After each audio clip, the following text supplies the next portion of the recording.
बिस्मिल्लाहिर्रहमानिर्रहीम। सैयदना मूसा अलैहिस्सलाम ने अल्लाह रब्बुल इज़्ज़त की बारगाह में अर्ज़ किया, बारी ताला, ये कैसे पता चलेगा कि आप अपने बंदे से राज़ी हैं? तो अल्लाह रब्बुल इज़्ज़त ने वही फरमाई और फरमाया, मूसा अलैहिस्सलाम, एक बड़ा आसान तरीका बता देता हूँ, अपने दिल को देख लो।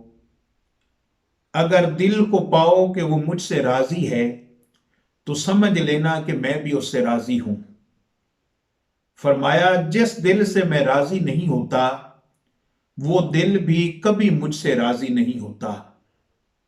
इसके अलावा अहदीस मुबारका में 3 ऐसी निशानियां बयान की गई हैं कि जिस शख्स के अंदर ये 3 निशानियां पाई जाएं वो समझ ले कि अल्लाह रब्बुल इज़्ज़त उससे राज़ी है।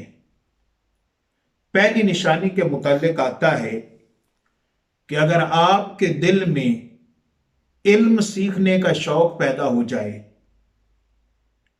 दीन की मोहब्बत पैदा हो जाए, तो आप समझ जाएं कि अल्लाह रब्बुल इज़्ज़त आपसे राजी हो गए हैं। चूंकि कुरान पाक में अल्लाह रब्बुल इज़्ज़त ने इरशाद फरमाया कि अल्लाह रब्बुल इज़्ज़त जिसे पसंद फरमाते हैं उसके सीने को इस्लाम के लिए खोल देते हैं। तो इल्म की मोहब्बत, इल्म वालों की मोहब्बत का दिल में पैदा हो जाना, ये इस बात की निशानी और अलामत है कि अल्लाह रब्बुल इज़्ज़त आपसे राजी हैं। इसी तरह इस्लाम की मोहब्बत, नेकी और इबादत की मोहब्बत, खैर की मोहब्बत अगर दिल में आ जाए तो ये अल्लाह रब्बुल इज़्ज़त के राजी होने की निशानी है। और दूसरी निशानी उसके मुताल्लिक आता है अहदीस मुबारका में, वो है नरमी। अगर इंसान के दिल में नरमी आ जाए तो समझ लें कि अल्लाह रब्बुल इज़्ज़त ने उसे पसंद फरमा लिया है। जब अल्लाह ताला किसी को पसंद फरमाता है तो उसके घर में नरमी आ जाती है, हमारी गुफ्तगू में नरमी आ जाती है, हमारे कलाम में नरमी आ जाती है, हमारे रवैयों में नरमी आ जाती है। हम जब भी किसी से बात करते हैं तो मुस्कुरा कर करते हैं, हमारे चेहरे पर एक मुस्कुराहट का खूबसूरत अंदाज होता है। तो जिस इंसान को अल्लाह रब्बुल इज़्ज़त पसंद फरमाता है उसकी गुफ्तगू में, उसकी जिंदगी में नरमी उस पर गालिब आ जाती है। और तीसरी निशानी, जब आपके दिल में मुसलमानों की खैर खाई का जज्बा आ जाए, आप दूसरों के काम आना शुरू हो जाएं और दूसरों की मुसीबतों को अपनी मुसीबत समझें, दूसरों के गम को अपना गम समझने लगें, दूसरे को तकलीफ में देखकर आपको तकलीफ महसूस हो, तो आप समझ जाएं कि अल्लाह रब्बुल इज़्ज़त आपसे राजी हो गया है।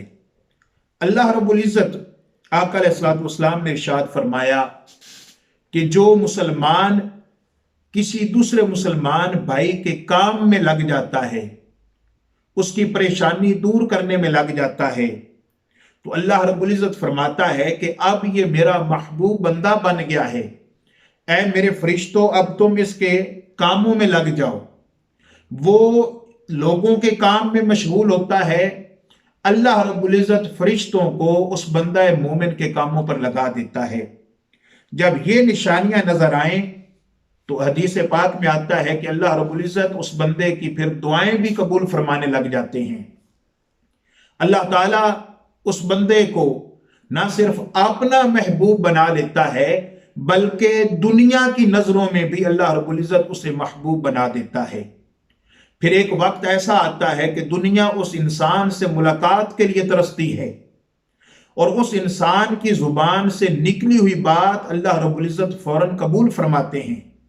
और सबसे बढ़कर जो बड़ा इनाम अल्लाह रब्बुल इज़्ज़त उस शख्स को अता फरमाते हैं कि उसका खात्मा बिल ईमान होता है, उसका खात्मा खैर पर होता है, उसे हुस्न खात्मा नसीब होता है। अल्लाह रब्बुल इज़्ज़त जिस इंसान में ये 3 खूबियां और 3 निशानियां पैदा कर दे और उसे अपने अंदर ये निशानियां नजर आने लगें तो वो बंदा समझ ले कि अल्लाह रब्बुल इज़्ज़त उससे राजी हो गया है। अल्लाह ताला یہ 3 خوبیاں اور 3 نشانیاں ہمارے دلوں میں پیدا فرمائے تاکہ اللہ رب العزت ہم سے بھی راضی ہو جائے۔ والسلام علیکم ورحمۃ اللہ وبرکاتہ۔